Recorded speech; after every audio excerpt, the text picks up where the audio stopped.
This conference is now being recorded. Good afternoon. Welcome to the New York State ASBO webinar, Assessing Your Insurable Property. My name is Matthew Darius. I am the Coordinator of Professional Development here at ASBO, and I'll be moderating today's call. Our presenter today is Ron Aceball from DBIZ Valuation Group. He's going to be speaking today about your property and insuring it. If you have a question for Ron at any time whatsoever during the webinar, you've got two options. Option one, you can type in a chat question using the chat pane on the right-hand side of your screen. Or if you want to talk to Ron, you can hit 7# on your phone. That'll notify me that you have a question. I will then unmute you and you two can converse. At this time, I'm going to turn over control to Ron, and we will be on our way. Ron, you are good to go. Yeah, I'm just waiting for it to load up. It says nothing is currently published to share here, Matt. No, we're good to go on this side. It looks like you lost your connection there. Does it still say that? Yeah. All right, let me try something else here. Okay.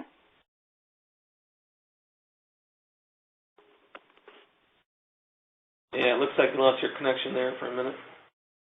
How about now?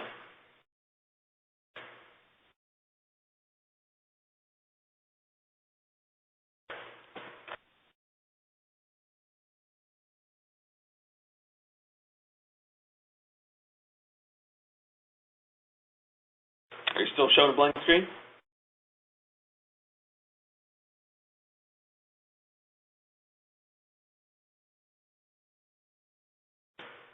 All right, everyone bear with us for a moment. We're having some technical difficulties.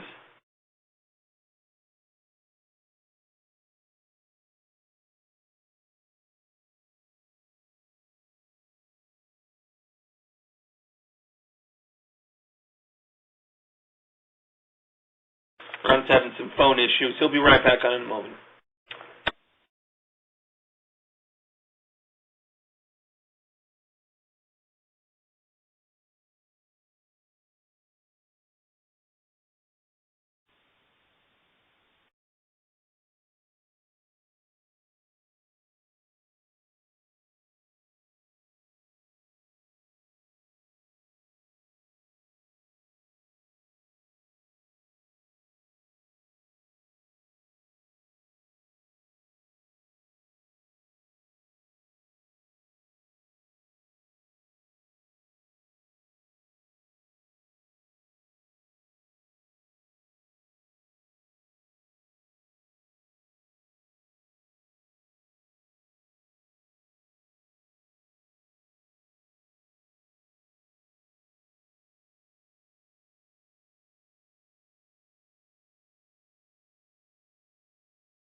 You're on.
Okay, it seems we have more difficulty than expected. What I'm going to do is send out a GoToWebinar link to you guys, Barry, Joy, and Sylvia. GoToWebinar is what we're switching to in the fall. We already have access to it now. It's a whole lot easier than this Confertel stuff. So I'm going to set up that meeting and send it out to you real quick right now, and we'll be back on and learning in no less than 5 minutes. So your screen's going to go away. It's going to say the webinar is closed, canceled. Please watch your email for the GoToWebinar link. Thank you very much. Matt? Yeah, Ron? Yeah, I'm here. Okay, we got you back. I was just about to change stuff around here. Let's try this one more time. Got to find your presentation there. All right. Ron. When you drop off, it doesn't let you call back in. That's You guys ever look at WebEx? It's a little easier than this. Yeah, I was just telling everyone we're going to use a go-to meeting. Okay. All right, we just lost one of our attendees here.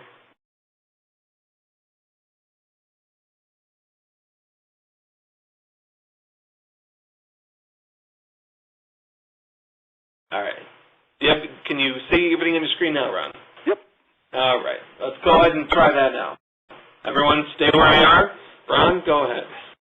All right. Sorry about the technical difficulties, folks. If we go to the first page of the screen, the items we're going to touch base on today are what is an appraisal, understanding the different types of valuation. Typically, when we do appraisals for schools in New York, there tend to be a lot of questions relative to the various types of value and why insurable values are higher than some of the other values we tend to come up with. We'll explain that a little bit. Why values and underwriting data have become increasingly important, particularly over the last 5 to 10 years. We're going to take a little look at school construction costs over the past decade and try to provide a little better color and understanding as to why these costs are where they are. And then we're going to just touch briefly on what we think are pretty good things to have in place with regards to developing a game plan to establish good insurable values and maintain that information moving forward.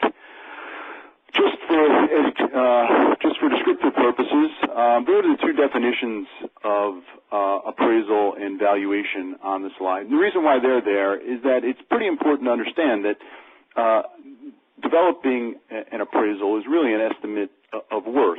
And when we're talking about an estimate of worth or trying to assess a value of something, it's very critical to have pretty substantial information behind or an understanding with regards to the assets or the types of assets that you're looking for in order to arrive at those valuation conclusions. Why we mention that is there are a number of different ways at arriving at insurable replacement cost, and it's really important to have good comparable information relative to those costs and what the construction costs have been over the last 5 or so years or so in order to develop those costs. Let's see, next slide.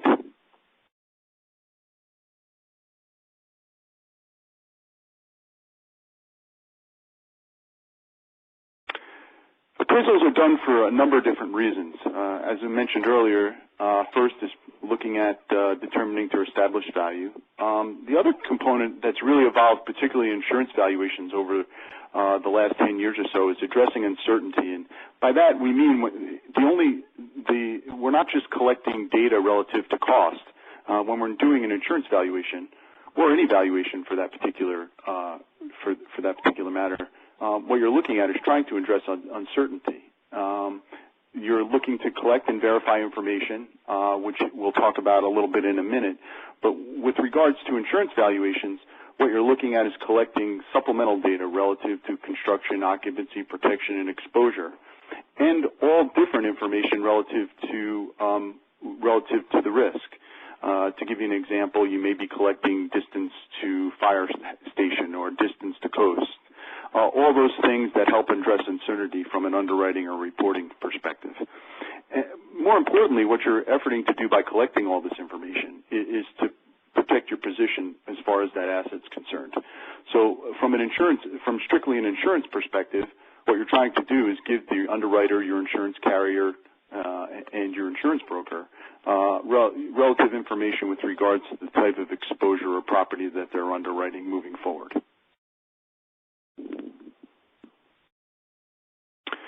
We're all pretty familiar, I think, with the reasons for doing this, particularly on the school side. The two middle ones really ring out.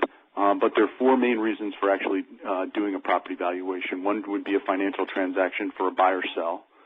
The other would be financial reporting, and in schools, I'm assuming most of you folks have some type of fixed asset inventory program in place, and you manage that accordingly. Risk management, which for insurance and placement and loss, because a lot of folks think about the value going in as far as obtaining the insurance, but the value is also used to determine, you can also use the valuation post-loss from a claims perspective to do that. And from an assessment perspective, what you're doing is looking at the value of the building over a depreciated cost, from a depreciated standpoint, in order to arrive at what the tax assessment would be. Although those are the primary reasons for doing it, they all have significantly different valuation outcomes with regards to what the number would be relative to looking at it at the same building to determine its value for financial transaction. And we have a pretty good exercise to do that. What data is typically collected? Generally, what we're looking at is property size, the property age, the property characteristics, the location, the use of the property, the owner, and any supplemental data. Once again, the supplemental data varies significantly based on the type of valuation transaction, but since we're really focused on insurance valuation, if you're looking at, let's say, an elementary school, the value is really the simple part to arrive at. It's really collecting all the supplemental information, which we'll talk about in a little bit, that really goes into the underwriting and the reinsurance piece of trying to determine the value and the exposure of that particular property. Talking a little bit about different results from a financial, Matt, I just got booted off. Is everybody else on? Do we know? Yeah, everyone else is on. It looks like something's going on with your computer. Okay. What I can do is I'll just use my PowerPoint, Matt, and what I'll do is if you can advance the slides, that'll work. Yeah, that can work. Okay. So we're on the slide with the funnel. It's similar data and different results. All right, got it. Got it? As we outlined on the previous slide, we have financial reporting. What we're looking at things with relative to financial reporting is the useful life depreciation and historical cost. Financial transaction, the current market value and comparable sales. And why we wanted to talk about the financial transaction and all these other reasons for value is that oftentimes when we come up with a valuation conclusion for a building, there's some confusion relative to the replacement cost that we arrive at. And typically what you find is that replacement cost is significantly higher than what you would look at for a financial reporting purposes or a tax assessment standpoint. And that really has to do with the cost of materials and some things that we'll talk a little bit about later. From a risk management perspective, when we're looking at a property from a risk perspective, you're typically not looking at the land value, but you are looking at what it would cost to replace the existing property. And from a tax assessment perspective, you're looking at the current market value and comparable sales, and then you're looking at any land and improvements associated with that. Next slide, Matt, please.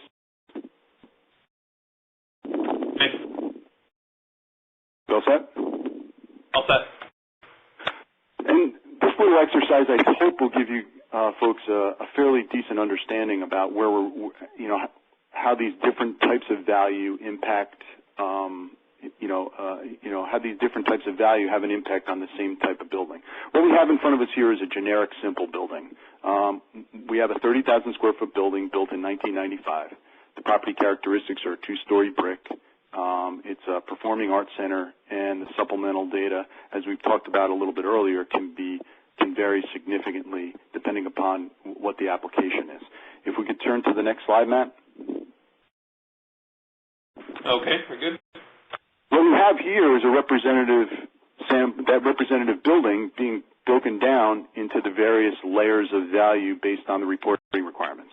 So if you look at it from a financial reporting standpoint, to give you an example, if we have, let's say we're valuing the building for GASB 34 purposes, we're taking the historical cost of that building, setting up useful lives and depreciation, and at the time that that building's being valued, it's worth its current book value or depreciated value is $17 million. From a financial transaction standpoint, if we were to sell that building or to market it from a real estate perspective, we may be, that transaction would have been, or the building would have been valued at $24 million. From a risk management perspective, we're looking at a $31 million building. And from a tax assessment perspective, there's a dollar value which is typically used as a placeholder for assessors on an untaxed property. And since a school district, or in this particular instance, this performing arts center is a public building, there's no tax associated with it. So there really is no value from a tax assessment perspective. And if you look at the spread in cost or the difference in value with regards to those, they're pretty significant. And oftentimes the questions that we're asked is that, hey, we have this building on our books for financial reporting purposes, or we just bought this building for X, and how come your number is higher or lower? It really goes into the matrix that's used in order to develop replacement cost is significantly different than it would be for financial reporting or any other valuation methodologies that we have listed in this example. One of the things that we talked about was the supplemental data. Matt, if you can turn to the next slide, please. You're good. One of the things that we talked about earlier was that little field in supplemental value. And now that we've kind of given you an outline of the differences in valuation, what we're going to try and do is hone in specifically on insurable values and talk a little bit about them. If you'll note the source of this was on this slide. In 2008, Ernst & Young went out to reinsurance, global reinsurers, and asked them some specific questions with regards to the reliability of the data that they get from an insurance perspective. And if any of you are NYSER subscribers, one of the things that we do on behalf of NYSER and as a service that NYSER provides is we're actually going out and not only developing your property cost accounting and your insurable values, but we're actually going out and collecting all this supplemental data that is really needed on a reinsurance level to understand what the exposure is as far as all the school districts within NYSER. The interesting thing about this study is that what Ernst & Young were trying to determine was what is the impact on cost as far as good or bad data is concerned. And what they found out, looking at these bullets in the slide, I won't read them all, but if you look at the second bullet, 42% of reinsurers make upwards adjustments prior to running catastrophe models to boost their confidence in the data level or the data quality. 70% say they would include a 20 to 25% premium penalty because they're not confident of the underlying data. And if you go back the last 10 years and you look at the significant impact with regards to 9/11 and Hurricane Katrina, those have been significant events where the property reinsurance community, when they looked at the information that they had as far as the exposure, the value, and the underlying data, what the risk management community came up with was that they didn't have very good data on A, the value, or B, the exposure associated with that particular property. Matt, if we could go to the next slide. Okay, you're good. Okay. Why is that important? Because typically what you're looking at is whether you're aggregating on a pool level or a carrier level, what you're seeing is that all your data goes into a risk management model. That risk management model is run. And on the previous slide, you saw the examples or the adjustments that are made, or for lack of a better term, the pickups that are made relative to adjusting the data before the models are ran.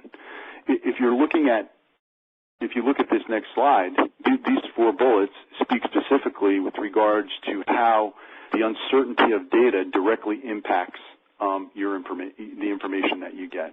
And why is that important? Well, it's important for two reasons. One, you want to accurately represent the exposure and the information and your values to whomever your carrier is. Because even though you may have a blanket limit on your coverage, if your buildings are underinsured significantly, that's going to create that could create a significant problem moving forward from an insurance perspective. Next slide, please, Matt. Okay.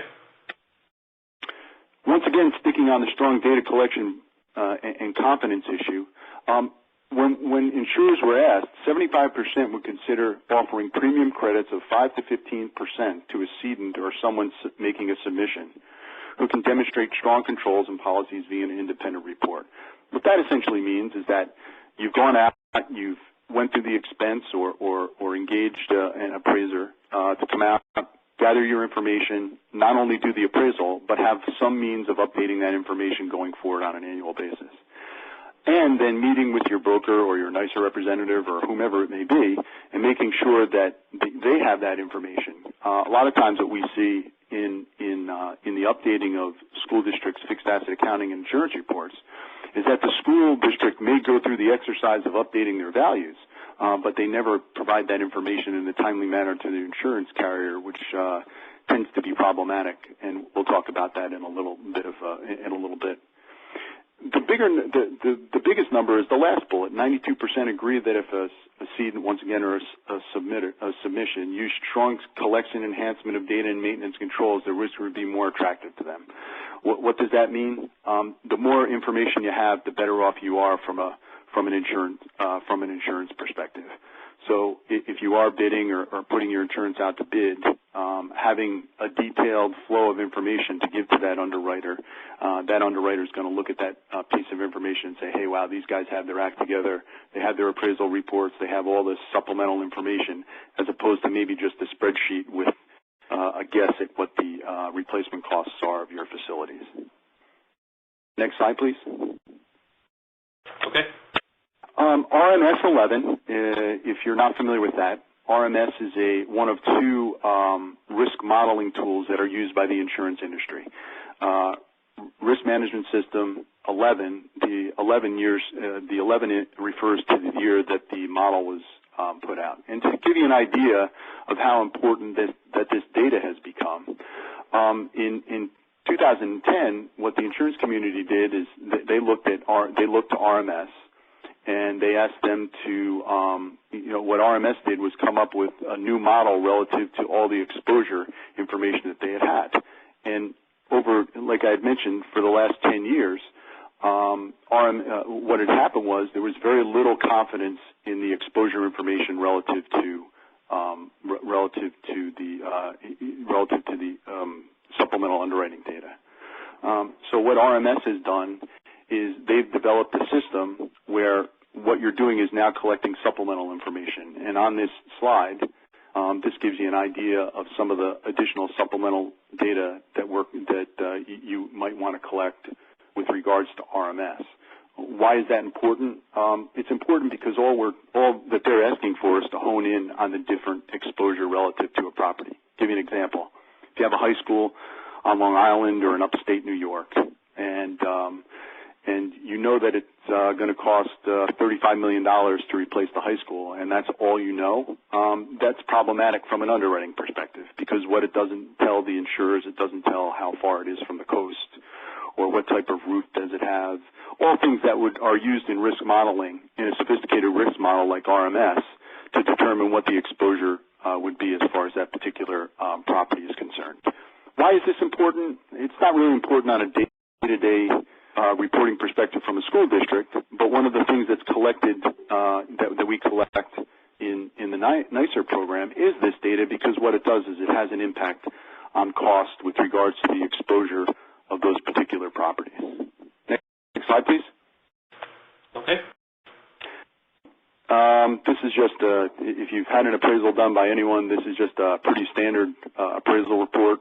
And the reason this is in here is that if you think about the data that's collected, most of this data this probably represents about 10% of the data that's collected, from an underwriting and exposure perspective. When we go out and we look at a school building, we're collecting probably about 140 to 180 different different bits of data relative to RMS or underwriting reporting. So just to give you an idea, there's a lot more behind the scenes with regards to data exposure that we're collecting from an insurance perspective. And that should be done, uniformly, whether you're using us or another firm to facilitate an appraisal. Next slide, please. Okay.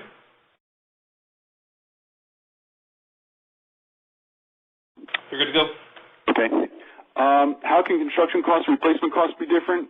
There are a lot of things that we see in the NYSER program. NYSER funds funds an appraisal for a subscriber every 5 years. And these are some of the things that we typically see as really glaring indicators of why values are significantly different, from one point in time to another. Quite frankly, you school business administrators are extremely busy people, and oftentimes, the records, as we talked about earlier, sometimes the records don't get updated. Sometimes folks will update their fixed asset records through an internal software program, but they may not give their broker or their carrier or the reciprocal that they're working with the updated records with regards to value.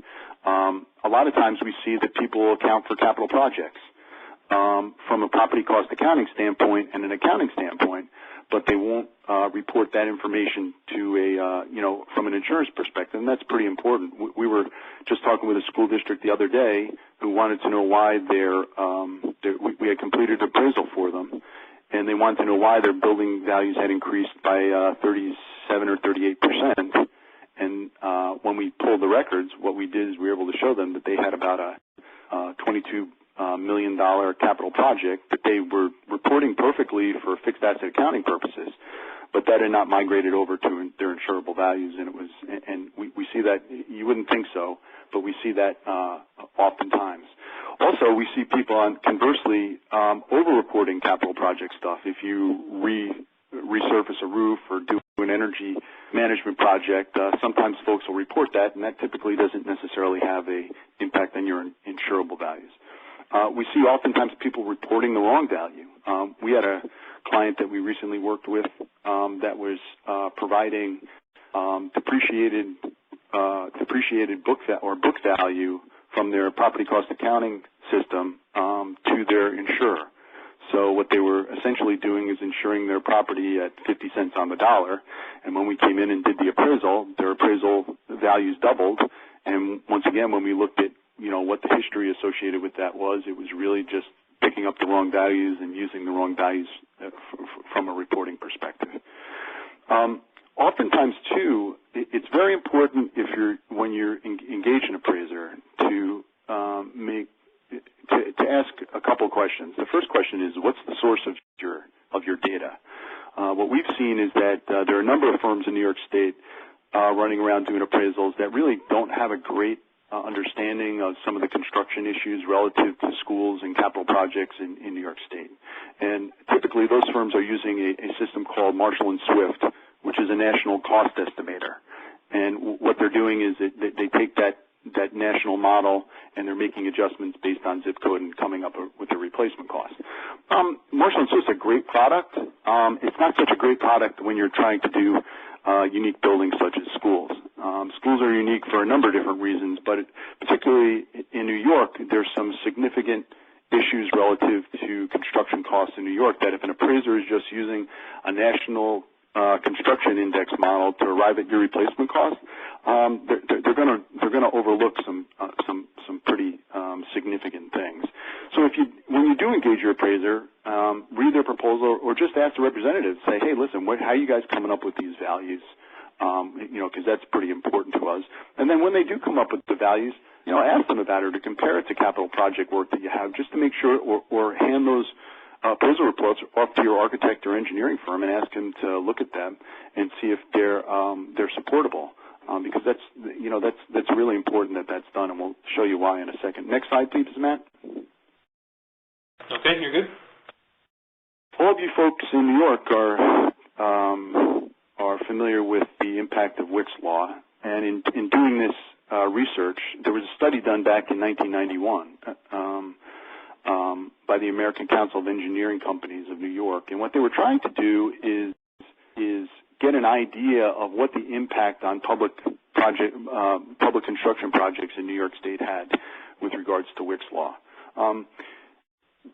Essentially what they came up with was that, in their opinion, in this group's opinion, after doing all the research and pulling all that information together, they're saying that the added cost associated with Wick's Law is somewhere between 15 and 30% of your aggregate construction cost. And by that meaning, if you were to build the same building in the same school district without the implications of Wick's Law, typically that cost would be somewhere between 15 and 30% less. Why we thought it was important to mention this is because when you're using a national cost estimator like Marshall & Swift doesn't account for the impact of Wick's Law in significant construction projects in New York State, whether they be schools or otherwise. So if you go in and you're just going to run a building in Marshall & Swift, a high school in, let's say, Albany County, New York, you're going to run into some pretty significant undervaluation issues relative to that, which can potentially lead to underinsured values with regards to that as well. Next slide, please, Matt. Yeah, you're good. Thanks, sir. Well, the next couple of slides are really just looking at a school district over the last, from 2003 to 2011. And what each one of these does, and this is a downstate district. We have some more upstate district examples, and if someone's interested in looking at that, I can send that via email, but it's not in the presentation. But if you look at these values, let's just take the senior high school to begin with, okay? In 2003, the square footage cost of that building to build that particular senior high school was $188 a square foot. And if you look at the old appraisal number, which is in the second column, the replacement cost on that was almost $28 million. If we go up to 2010 and we look at the $304 cost, it's almost double. Well, not quite, but there's a pretty significant leap. And why we wanted to bring this to attention is twofold. One, oftentimes school districts may not have appraisals done, or they'll maybe just update their inventory, and they'll put a trend factor of, let's say, between 3 and 5% on that. Let's pick the 212 number from 2005. So if you've been trending your values for a 5-year period and you weren't cognizant of the cost increases relative to those changes in construction costs, you're going to be fairly grossly underinsured with regards to your buildings pretty much across the board. And what puzzles us sometimes is that we see this more often than not. We see folks that haven't had appraisals done or may not have had an insurance appraisal done, but they've done their fixed asset accounting appraisal, and they haven't updated their insurable values. And the difference in replacement costs is pretty staggering. And even if you did have blanket coverage, in most instances, if you were to have a total loss at one location, if you're looking at undervaluation of somewhere in the neighborhood of 85 to 90%, that's going to create a pretty difficult situation from a replacement cost and insurance coverage standpoint. And then if you go down to the bottom line where it says total as an average, and if you compare the $107 million, which was the old appraisal, and the current 2011 appraisal, which is $175 million, or almost $175 million, $176 million, that's a $70 million difference in real dollars relative to replacement costs. And when you turn around and you say, hey, Ron, you're with CBiz, how do you know your numbers are right? Well, we're not using Marshall & Swift. What we're doing is we work with about 330 school districts in New York State, and what we're doing is capital projects were done. We're collecting that information. We have relationships with architects and engineers that do work all throughout New York State. So what we're doing is we're actually looking at the actual cost of construction, what it actually costs to build a building, and then developing our own models to plug into those, to the supplemental data that we're collecting to arrive at those conclusion of values. And we've had a number of districts take our reports and go to their architectural firm or their engineering firm and have it reviewed. And typically we're spot on, and it's really based on, getting a lot of, just having good costing information. Next slide, please. Okay, we're good. This next slide is just a graphic representation of construction cost increases over the last, 10 years, from 2000 to 2010. And it shows you that prices haven't gone down. They've dipped, but, one of the questions that we're often given is that, or we're asked is hey, our assessment values for our taxes are going down, and the market value of my home is going down, or the market value of our commercial property in our town is going down. And what you can see is, although those values may be going down, it's really not having a tremendous amount of impact on the replacement cost or the actual construction cost that leads into replacement cost for schools throughout New York State. And this graph is pretty important, because what it does is it shows you that there is a difference, and that's why earlier on in the presentation we took the time to kind of break out those different valuation methodologies and showed you what those different numbers are, just to give you an idea. So if you were to take this and look at it, and you were to look at your insurable values over the last 5 years or so, if you haven't had them increased, or their increase isn't representative of what's in this chart, and if you want some additional information, I'd be more than happy to send it along to you. That's going to create a potential problem with regards to your valuation scenario. Next slide, please, Matt. Yeah, we're good. If you Google this, you'll be able to find it online. This is just the previous chart was specific to New York State.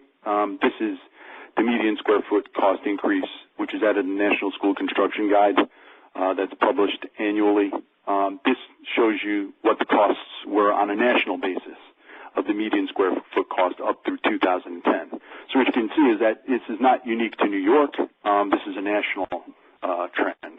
And although, construction has significantly fallen off since 2007, 2008, what you still see is that, particularly in a state like New York, where you have things like Wick's Law and prevailing wage requirements,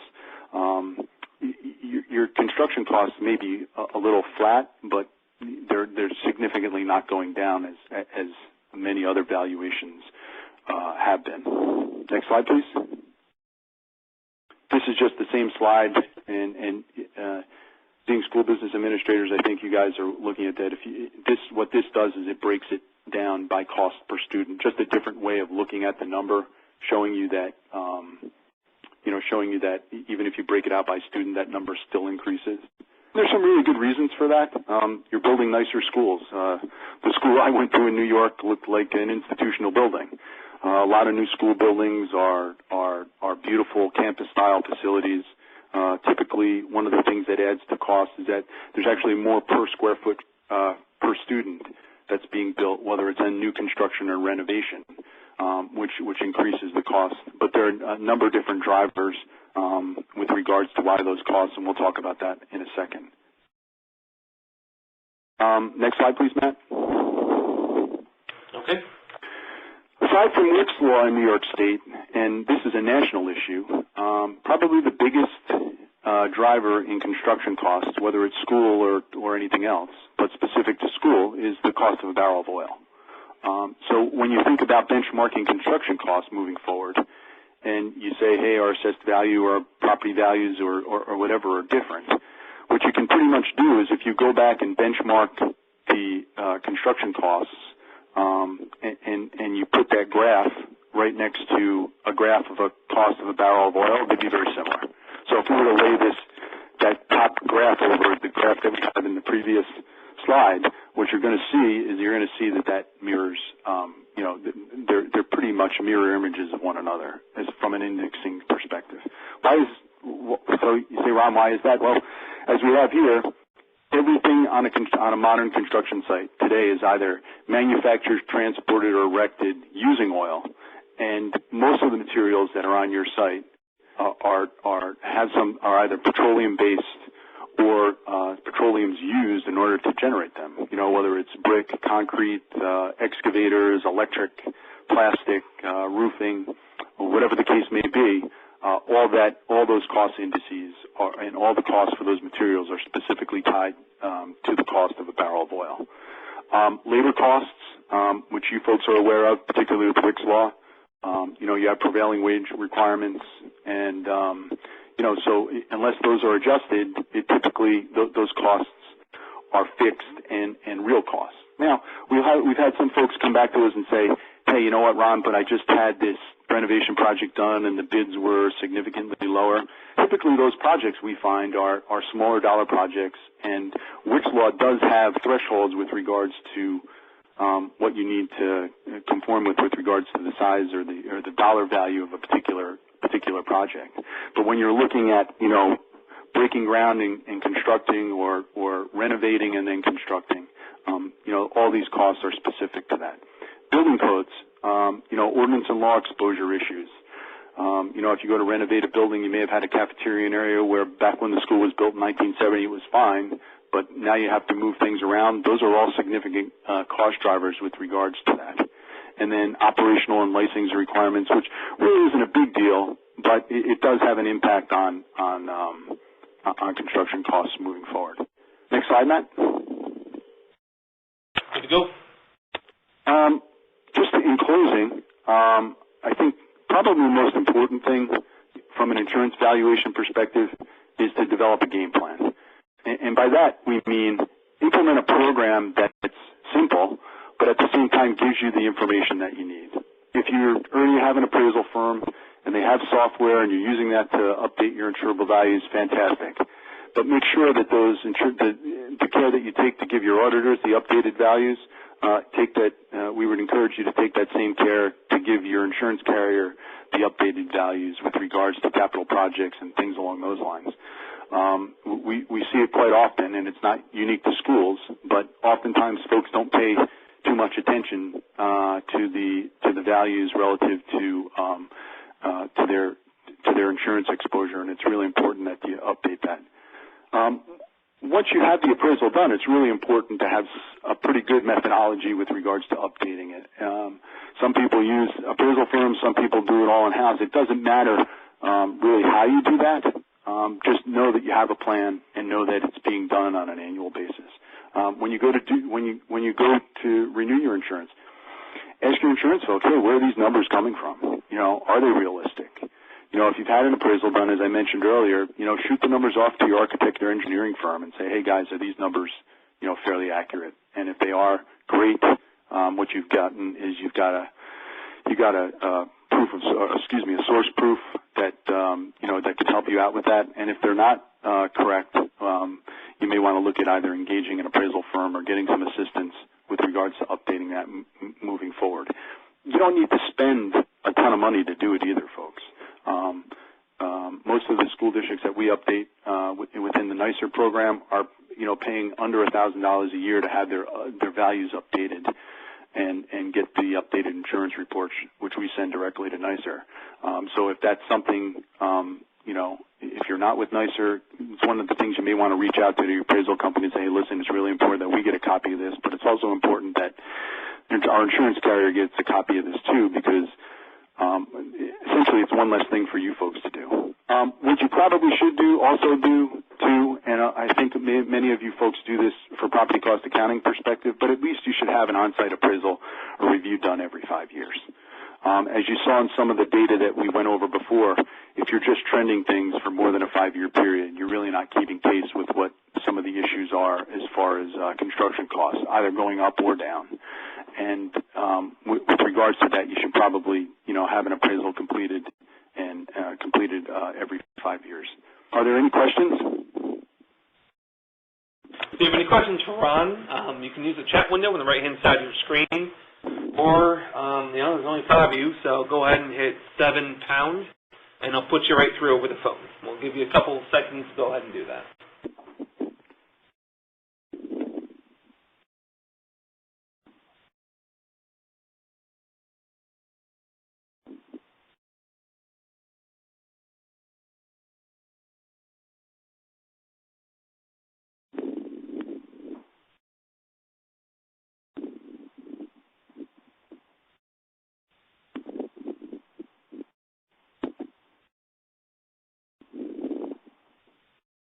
All right, Ron, we have no questions from the five, so thank you very much for presenting today. We appreciate it. Sorry for all the technical difficulties. That's okay. Apologize for anything on my end. And everyone, the next webinar in this series is the claims process, called the claims process, and that is next Monday, the 14th at the same time. So, Ron, thank you again, and everyone, see you next week. Have a great week.